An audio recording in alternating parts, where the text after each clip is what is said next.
But then there's museum or mouse again there, said Georgie, and surely that word in front of it, it's Risholme. Risholme mouse or Risholme museum. I don't know what either would mean. You may depend upon it that it means something, said Daisy, and there's another capital L. Does it mean Lucia, do you think? But dead? No, dead's got nothing to do with the L, said Georgie. Museum comes in between, and quantities of Arabic. I think I'll just record the exact time. It would be more scientific, said Daisy. 11:15. No, that clock's 3 minutes fast by the church time. No, the church time is slow, said Georgie. Suddenly he jumped up. I've got it, he said. Look, L from L. That means a letter from Lucia, and it's quite true. I heard this morning, and it's in my pocket now. No, said Daisy. That's just a sign Abfu is giving us, that he really is with us, and knows what is going on. Very evidential. The absorption of them both in this script may be faintly appreciated by the fact that neither Daisy evinced the slightest curiosity as to what Lucia said, nor Georgie the least desire to communicate it. And then there's dead, said Georgie, looking out of the window. I wonder what that means. I'm sure I hope it's not Lucia, said Daisy with stoical calmness, but I can't think of anybody else. Georgie's eyes wandered over the green. Mrs. Boucher was speeding round in her bath chair, pushed by her husband, and there was the vicar walking very fast, and Mrs. Antrobus and Piggy and Goosey. Nobody else seemed to be dead. Then his eye came back to the foreground of Daisy's front garden. What has happened to your mulberry tree? He said parenthetically. Its leaves are all drooping. You ought never to have pruned its roots without knowing how to do it. Daisy jumped up. Georgie, you've got it, she said. It's the mulberry tree that's dead. Isn't that wonderful? Georgie was suitably impressed. That's very curious indeed, he said. A letter from Lucia and the dead mulberry tree. I do believe there's something in it. But let's go on studying the script. Now I look at it again, I feel certain it is Risholme Museum, not Risholme Mouse. The only difficulty is that there isn't a museum in Risholme. There are plenty of mice, observed Daisy, who had had some trouble with these little creatures. Abfu may be wanting to give me advice about some kind of ancient Egyptian trap. But if you aren't very busy this morning, Georgie, we might have another sitting and see if we could get anything more definite. Let us attain collectedness as the directions advise. What's collectedness? Asked Georgie. Daisy gave him the directions. Collectedness seemed to be a sort of mixture of intense concentration and complete vacuity of mind. You seem to have to concentrate your mind upon nothing at all, said he after reading it. That's just it, said Daisy. You put all thoughts out of your head and then focus your mind. We have to be only the instrument through which Abfu functions. They sat down again after a little deep breathing and relaxation, and almost immediately the planchette began to move across the paper with a firm and steady progression. It stopped sometimes for a few minutes, which was proof of the authenticity of the controlling force, for in spite of all efforts at collectedness, both Daisy's and Georgie's minds were full of things which they longed for Abfu to communicate. And if either of them was consciously directing those movements, there could have been no pause at all. When finally it gave that great dash across the paper again, indicating that the communication was finished, they found the most remarkable results. Abfu had written 2 pages of foolscap in a tall, upright hand, which was quite unlike either Daisy's or Georgie's ordinary script, and this was another proof, if proof were wanted, of authenticity. It was comparatively easy to read, and except for a long passage at the end in Arabic, was written almost entirely in English. Look, there's Lucia written out in full 4 times, said Daisy eagerly, and pepper, What's pepper?" Georgie gasped. "Why, Peppino, of course," he said. "I do call that odd. And see how it goes on. Much company, much grand company, higher and higher." "Poor Lucia," said Daisy. "How sarcastic. That's what Abfu thinks about it all. By the way, you haven't told me what she says yet." "Never mind, this is far more interesting." "Then there's a little Arabic, at least I think it's Arabic, for I can't make anything out of it. And then, why, I believe these next words are from Olga. Have you heard from Olga?" "No," said Georgie, "but there's something about her in Lucia's letter. Perhaps that's it." "Very likely." And then I can make out Risholm, and it isn't mouse. It's quite clearly museum. And then I can't read that, but it looks English. And then opera, that's Olga again. And dead, which is the mulberry tree. And then, it is better to work than to be idle. Think not something. "Bark," said Georgie. "No, hard." "Yes, think not hard thoughts of any, but turn thy mind to improving work." Georgie, isn't that wonderful? And then it goes off into Arabic. What a pity. It might have been more about the museum. I shall certainly send all the first Arabic scripts to the British Museum. "Somehow I don't believe that is what Abfu means," said he. "He says Risholm Museum, not British Museum. You can't possibly get British out of that word." Georgie left Daisy still attempting to detect more English among Arabic passages, and engaged himself to come in again after tea for fresh investigation. Within a minute of his departure, Daisy's telephone rang. "How tiresome these interruptions are," said Daisy to herself as she hurried to the instrument. Yes, who is it?" Georgie's voice had the composure of terrific excitement. "It's me," he said. "The second post has just come in. A letter from Olga. From Olga, you remember?" "No," said Daisy. "Do tell me if she says anything about—" But Georgie had already rung off. He wanted to read his letter from Olga.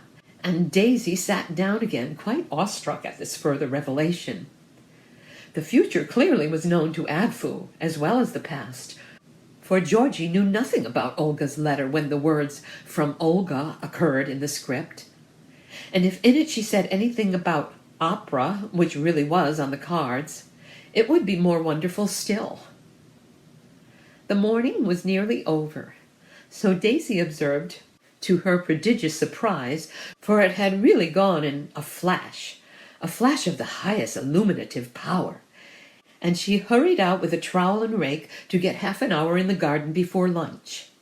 It was rather disconcerting to find that, though she spent the entire day in the garden, often not sitting down to her planchette till dusk rendered it impossible to see the mazes of cotton threads she had stretched over newly sown beds to keep off sparrows.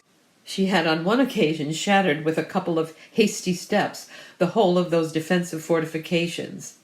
She seemed, in spite of blistered hands and aching back, to be falling more and more into arrears over her horticulture, whereas that ruffian Simpkinson, whom she had dismissed for laziness when she found him smoking a pipe in the potting shed and doing a crossword puzzle when he ought to have been working, really kept her garden in very good order by slouching about it for 3 half-days in the week. To be sure, she had pruned the roots of the mulberry tree, which had taken a whole day, and so incidentally had killed the mulberry tree. And though the death of that antique vegetable had given Abfu a fine opportunity for proving himself, evidence now was getting so abundant that Daisy almost wished it hadn't happened. Then, too, she was beginning to have secret qualms that she had torn up as weeds a quantity of seedlings which the indolent Simpkinson had just pricked out, for though the beds were now certainly weedless, there was no sign of any other growth there. And either Daisy's little wooden labels had got mixed, or she had sown Brussels sprouts in the circular bed just outside the dining-room window instead of phlox Drummondii. She thought she had attached the appropriate label to the seed she had sown, but it was very dark at the time, and in the morning the label certainly said Brussels sprouts, in which case there would be a bed of phlox at the far end of the little strip of kitchen garden. So she would know the worst or the best before long.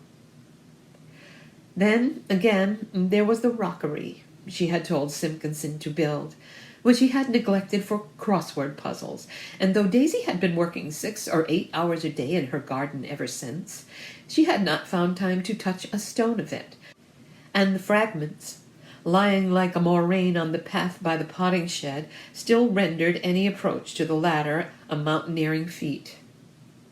They consisted of fragments of medieval masonry from the site of the ancient abbey, finials and crockets and pieces of mullioned windows which had been turned up when a new siding of the railway had been made. And everyone almost had got some, with the exception of Mrs. Boucher, who called them rubbish. Then there were some fossils, ammonites and spar and curious flints with holes in them and bits of talc, for Lucia one year had commandeered them all into the study of geology, and they had got hammers and whacked away at the face of an old quarry, detaching these petrified relics and hitting themselves over the fingers in the process. It was that year that the Roman camp outside the village had been put under the plough, and Risholm had followed it like a bevy of rooks, and Georgie had got several trays full of fragments of iridescent glass, and Colonel Boucher had collected bits of Samian ware, and Mrs. Antrobus had found a bronze fibula, or safety pin. Daisy had got some chunks of Roman brickwork, and a section of Roman drain pipe, which now figured among the materials for her rockery. And she had bought, for about their weight in gold, quite a dozen bronze coins. These, of course, would not be placed in the rockery, but she had put them somewhere very carefully, and had subsequently forgotten where that was. Now, as these archaeological associations came into her mind from the contemplation of the materials for the rockery, she suddenly thought she remembered that she had put them at the back of the drawer in her card table. The sight of these ancient fragments disgusted Daisy. They littered the path, and she could not imagine them built up into a rockery that should have the smallest claim to be an attractive object. How could the juxtaposition of a stone mullion, a drain pipe, and an ammonite present a pleasant appearance? Besides, who was to juxtapose them?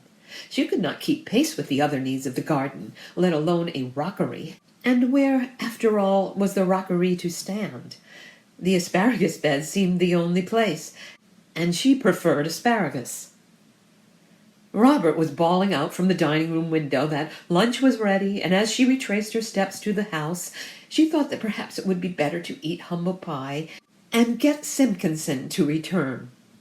It was clear to Daisy that if she was to do her duty as medium between ancient Egypt and the world of today, the garden would deteriorate even more rapidly than it was doing already, and no doubt Robert would consent to eat the humble pie for her, and tell Simpkinson that they couldn't get on without him, and that when she had said he was lazy, she had meant industrious, or whatever else was necessary. Robert was in a very good temper that day because Romanian oils, which were the main source of his fortunes, had announced a higher dividend than usual, and he promised to seek out Simpkinson and explain what lazy meant, and if he didn't understand, to soothe his injured feelings with a small tip. "And tell him he needn't make a rockery at all," said Daisy. "He always hated the idea of a rockery. And the architectural fragments and everything. That will be the easiest way of disposing of them." "And what is he to do with the earth he takes out of the pit, my dear?" asked Robert. "Put it back, I suppose," said Daisy rather sharply. Robert was so pleased at having caught her that he did not even explain that she had been caught. After lunch, Daisy found the coins. It was odd that, having forgotten where she had put them for so long, she should suddenly remember, and she was inclined to attribute this inspiration to Abfu.